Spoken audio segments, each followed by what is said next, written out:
নমস্কার বন্ধুরা, ঝর্ণা ঝুমা কিচেনে সবাইকে স্বাগত। আজ আমি সিম্পলভাবে পালং শাক দিয়ে পুরি তৈরি করব।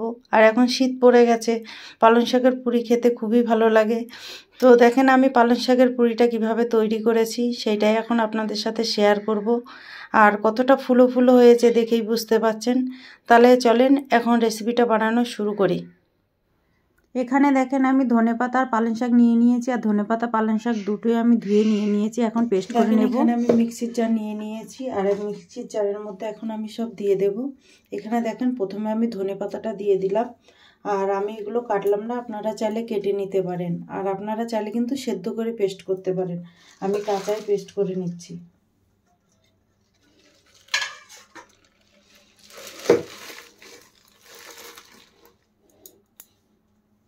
ভালো করে পেস্ট করে নিতে হবে। এর মধ্যে দেখেন দিয়ে দিচ্ছি রসুন, আদা আর কাঁচা লঙ্কা, দিয়ে দিচ্ছি কিছুটা পেঁয়াজ। এখন এটাকে আমি ভালো করে পেস্ট করে নেব। দেখেন এখানে আমি ফাইন পেস্ট করে নিয়েছি। দেখতে পাচ্ছেন কত সুন্দর পেস্ট হয়েছে।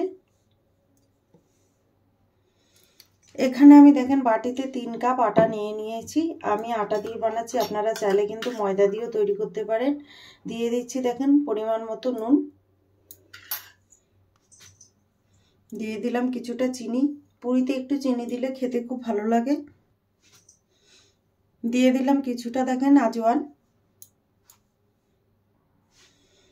এখন এগুলো ভালো করে আমি মিশিয়ে নেব। দেখেন মেশানো হয়ে গেছে। আর যে পালং শাকের পেস্টটা আমি করে রেখেছিলাম সেইটা এখন দিয়ে অল্প অল্প করে দিয়ে আমি ভালো করে আটার ডো লাগিয়ে নেব।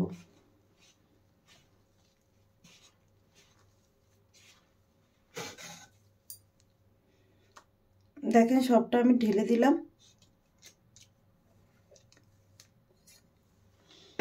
ভালো করে মেখে নেব। এখন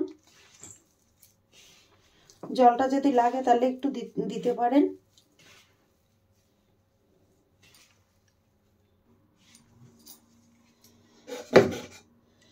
দেখেন সামান্য মিক্সির জার ধুয়ে আমি জল দিয়ে দিলাম।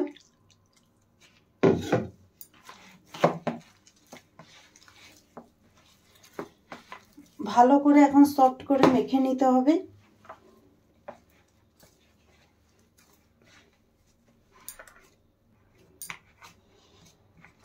দেখেন আটা কিন্তু ভালোভাবে মেখে নিয়েছি, আর কতটা সফট করে মেখেছি দেখেই বুঝতে পাচ্ছেন। এখন আমি ঢেকে রেখে দেব।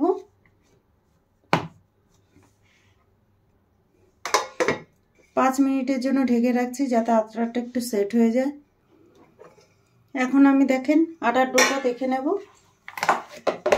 দেখেন কত সুন্দর সফট হয়ে গেছে। এখন এখান থেকে আমি একটু লেচি কেটে নেব। যে সাইজ করে বানাবেন সেই সাইজ করে আপনারা লেচিটা কেটে নিতে পারেন।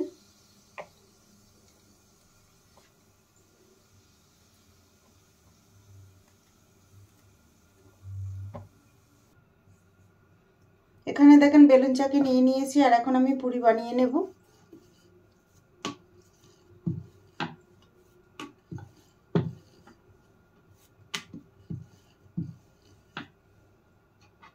দেখেন এইরকম ভাবে বেলে নিতে হবে।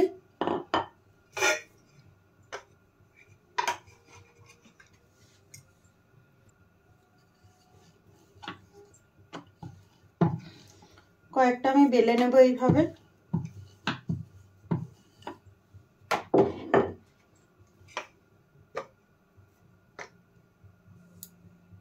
দেখেন কয়েকটা পুরি আমি বানিয়ে নিয়েছি। এখন এইগুলো ভেজে নেব। কড়াইতে দেখেন তেল ভালোভাবে গরম হয়ে গেছে। এখন পুরিগুলো ভেজে নিচ্ছি।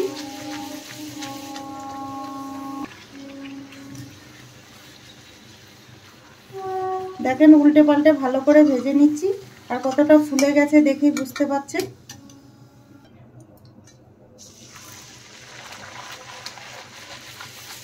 এইভাবে সব পুরিগুলো আমি ভেজে নেব।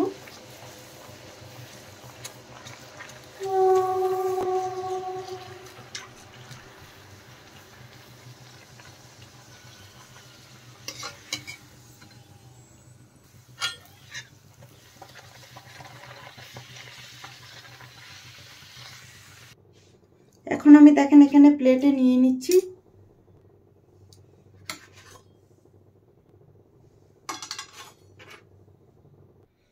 দেখেন তৈরি হয়ে গেছে পালং শাকের পুরি। এই রেসিপিটা যদি আপনাদের ভালো লাগে তাহলে আমার চ্যানেলটাকে সাবস্ক্রাইব করবেন, লাইক করবেন, কমেন্ট করবেন আর অবশ্যই শেয়ার করবেন।